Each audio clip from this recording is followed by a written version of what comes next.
Hi everyone, welcome to Safal together. आज का हमारा टॉपिक एक कंटिन्यूएशन टॉपिक है, that is domes and it's types part 2। In the previous lecture we had covered what are domes, उनके features क्या हैं, कहाँ पे वो देखे जाते हैं, हमने कुछ इम्पॉर्टेंट एग्जाम्पल्स भी देखे थे and we discuss certain terminologies related to domes like extrados, intrados, etc. In the continuation of that, we are taking this video lecture where we'll discuss the typologies of domes in detail. पिछले video lecture में मैंने बस बताया था कि कौन से types exist करते हैं जिन पे हमको ध्यान देना है एंड आपको बस नाम से इंट्रोडक्शन दिया था। यहाँ पर हम लोग उसका शेप और स्ट्रक्चर को डिटेल में देखेंगे। सो वो वाला वीडियो अगर आपने पहले नहीं देखा है, that is domes and it's types part 1, उसको जाके देखो एंड देन इस वीडियो पर प्रोसीड करो।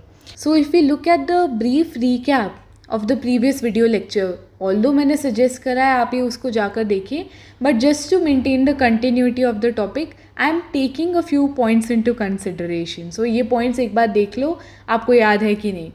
We had discussed that domes are used as roofs or ceilings and they are rounded vaulted structures.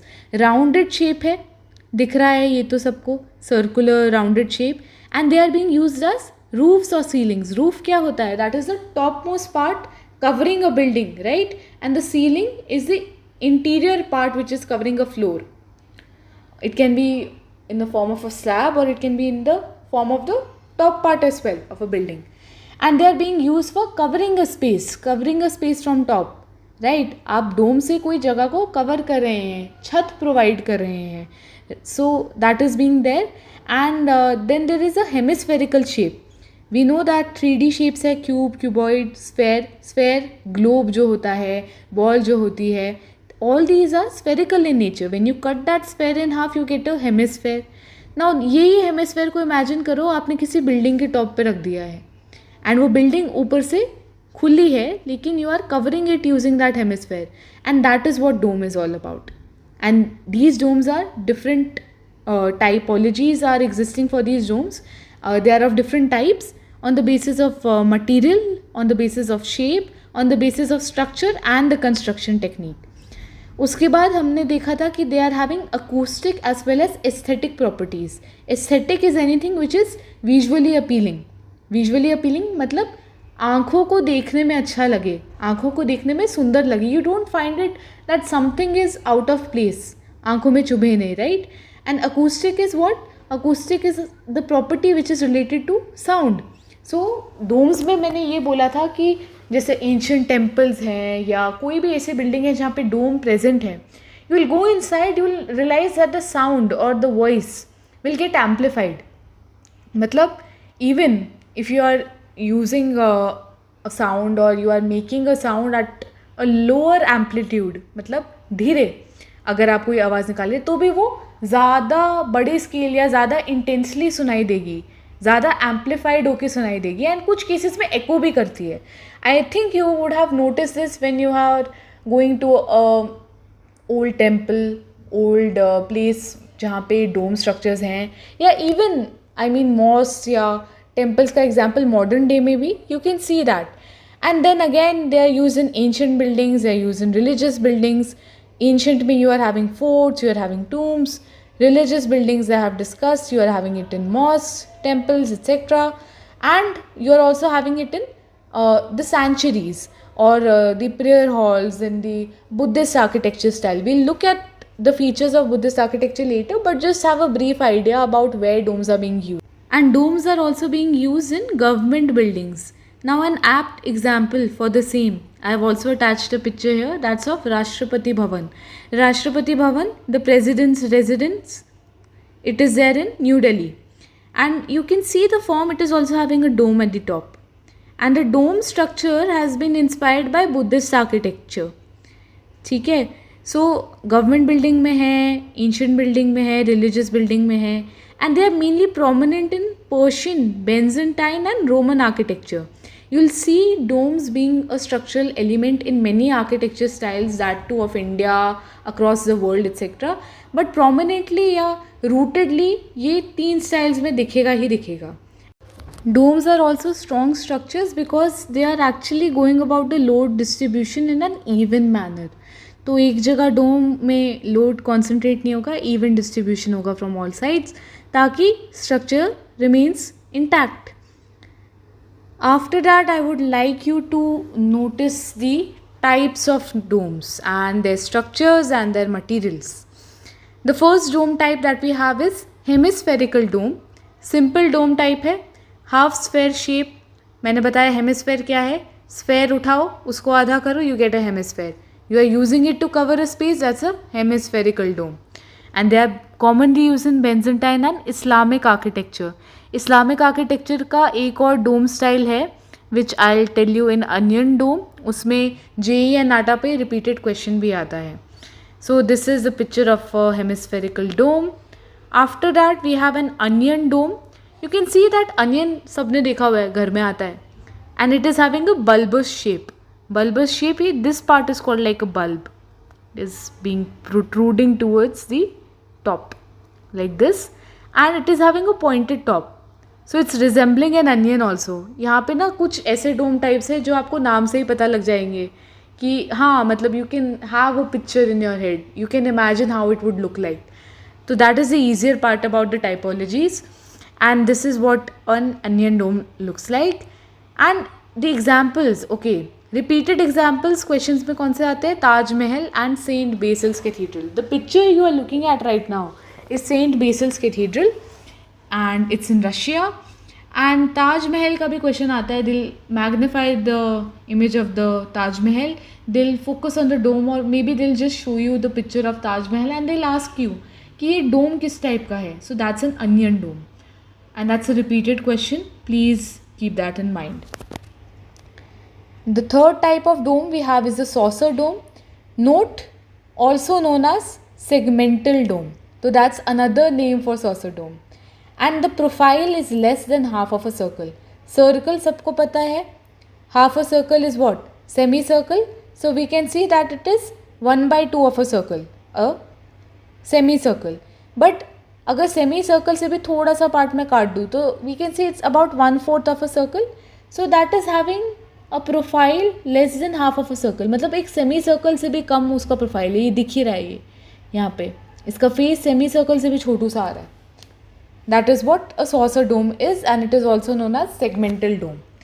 अब फोर्थ डोम टाइप पे जाने से पहले, that is umbrella dome, I would like to discuss an important term which is oculus. Oculus आपको architectural vocabulary में भी important है और ग्रीक आर्किटेक्चर में भी इम्पॉर्टेंट है. ये एलिमेंट वहाँ भी रिपीट होगा. एंड अभी डोम्स को समझने में भी it is important because it's a dome component only. What is it? It's a circular और elliptical opening at the apex of the dome allowing the light to enter. Apex of the dome, the top part, the crown of the dome. जो top part होता है, एक triangle में भी epics होता है, the top part, top vertices. वैसे ही डोम में जो टॉप पार्ट होगा दैट इज़ क्राउन. सो वहाँ पे जब आप एक सर्कुलर ओपनिंग प्रोवाइड कर देते हो या एलिप्टिकल ओपनिंग प्रोवाइड कर देते हो, circular and ellipse are shapes, तो उस शेप के ऊपर ओपनिंग प्रोवाइड कर रहे हो जिससे क्या हो रहा है कि the light is entering through that whole.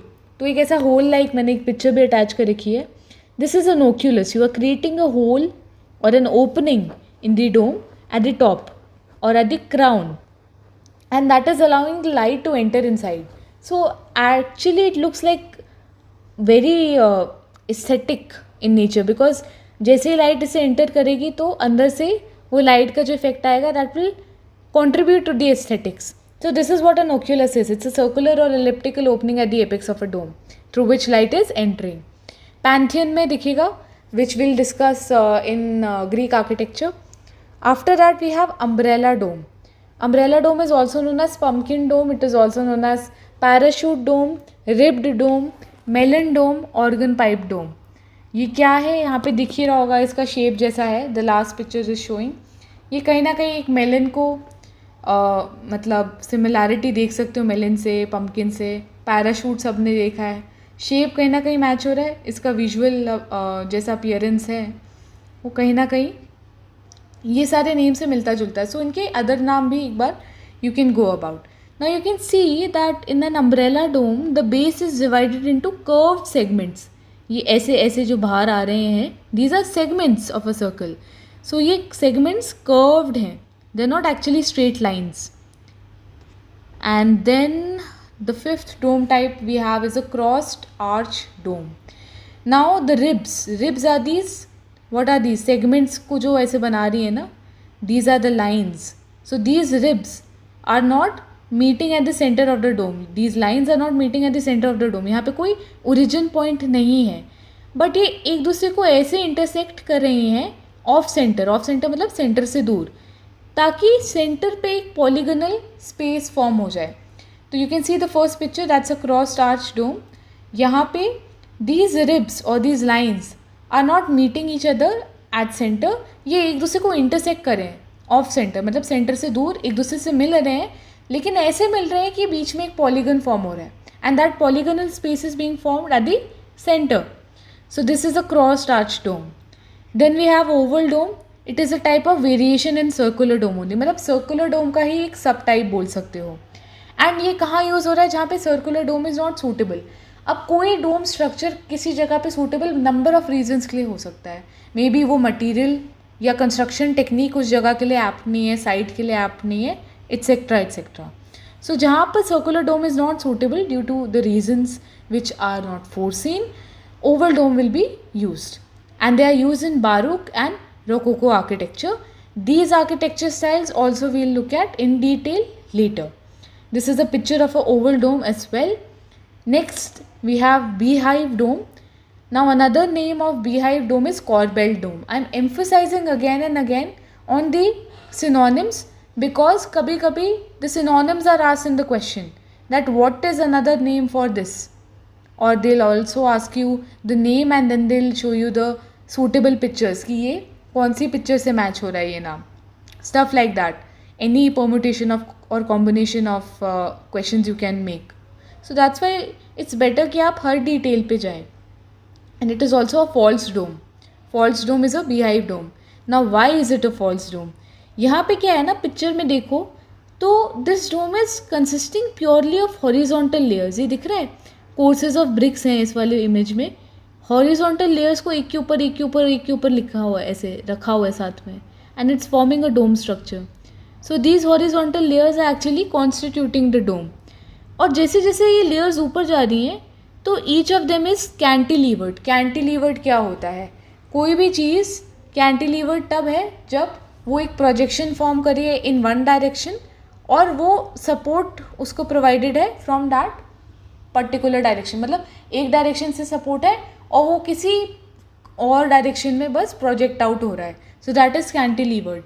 So it is cantilevered at the center. यहाँ पे सपोर्ट प्रोवाइडेड है और ये बाहर एक्सटेंड हो रहा है, and it is meeting at the top. All these horizontal layers are meeting at the top, लेकिन बीच में यहाँ पे हमने एक कैंटिलीवर सा सपोर्ट प्रोवाइड कर रखा है. एक जगह सपोर्ट है और दूसरी जगह एक्सटेंशन हो रही है ऑपोजिट साइड्स में. So this is a beehive dome and this is a pictorial representation of a beehive dome. After that we have to discuss geodesic dome. मैंने इनिशियली कहा था geodesic dome का जो स्ट्रक्चर है या शेप है that is very interesting, right? As we discussed cantilever, to understand beehive dome, cantilever क्या था, projection supported at one end. वैसे ही geodesic को समझने के लिए we have to look at a term called polyhedron. Polyhedron क्या है, इट इज़ अ फॉर्म यानी 3D shape, a solid figure with many plane surfaces और फेसेस. यहाँ पे देख लो इमेज लगा रखी है, यहाँ पे मल्टीपल फेसेस हैं इस फॉर्म के, इस सॉलिड फिगर के. So it's a polyhedron. Preferably 6 या उससे ज़्यादा फेसेस होते हैं तो हम उसको पॉलीहेड्रॉन कहते हैं उस सॉलिड फॉर्म को. Like cube is a polyhedron, cuboid is a polyhedron, octahedron is a polyhedron. So ये सारे जो सॉलिड फिगर्स हैं जिनमें मल्टीपल प्लेन सर्फेसेस हैं, फेसेस हैं, we call it polyhedron. Now this concept will be use in geodesic dome. Geodesic dome is composed as a framework of triangles in a polyhedron pattern. I have attached a few images of geodesic dome. यहाँ पे आपको दिख रहा है कि ये triangles का framework है. ट्राइंगल्स को एक साथ जोड़ के एक ऐसा स्ट्रक्चर बना रहे हो जो पॉलीहेड्रॉन पैटर्न पे बेस्ड है. पॉलीहेड्रॉन पैटर्न पे बेस्ड है क्योंकि उसके मल्टीपल ऐसे फेसेस फॉर्म हो रहे हैं. मल्टीपल सर्फेसिस फॉर्म हो रहे हैं. सो इमेज बहुत इंपॉर्टेंट है जियोडेसिक डोम की, keep that in mind. And यहाँ पे मैंने जो एंड में राइट मोस्ट में ये इमेज लगा रखी है, that is showing the timber based structure decoration of a geodesic dome. अब टिम्बर बेस्ड स्ट्रक्चरल डिकोडेशन क्या होगा? You are actually using timber के पीसेस, वुड के पीसेस स्ट्रक्चर को डिफाइन करने के लिए. तो ये स्ट्रक्चर समझाने का एक तरीका है, ये कोई रियल लाइफ डोम नहीं है, लेकिन कैसा स्ट्रक्चर है उसको ऐसे समझ सकते हो कि ये ऐसा फ्रेमवर्क सा फॉर्म होता है ट्राइंगल्स का पॉलीहेड्रॉन पैटर्न पे, जिसको फिर आप बिल्डिंग में इम्प्लीमेंट करते हो. और ये जो लेफ्ट की तरफ दो इमेजेस है, they are the realistic images of a geodesic dome. And keep this in mind because this पे भी क्वेश्चन आता है. So this is all about domes and its types. We have covered all the important types from the perspective of both NATA and JEE. I would like you to go about it, find real life examples, read more about these domes. Maybe you can get to know about certain points which we have not discussed in the video lecture. Please just don't focus yourself on the exam pattern, because the real learning happens when you are going outside the box. So this is all about the video lecture. Thanks for watching, and please stay tuned for more video lectures coming on this channel, that is Suffer Together.